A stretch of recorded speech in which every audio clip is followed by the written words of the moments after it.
Assalomu alaykum akalar, xayrli kun hammaga. Bugun juma kuni, Xudo xohlasa jumadan keyin navbatdagi ishlarimizni o'z egalariga topshirish jarayonidamiz. Xudo xohlasa bu furgonimiz tentli bo'lgan, ichlari fanera obshivka bo'lgan.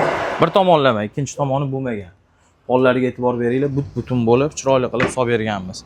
Bu labo bo'ladigan bo'lsa, bu laboga ham chexol poliglarni qo'yib, barlarni qo'yib, chiroyli qilib bitirib berganmiz.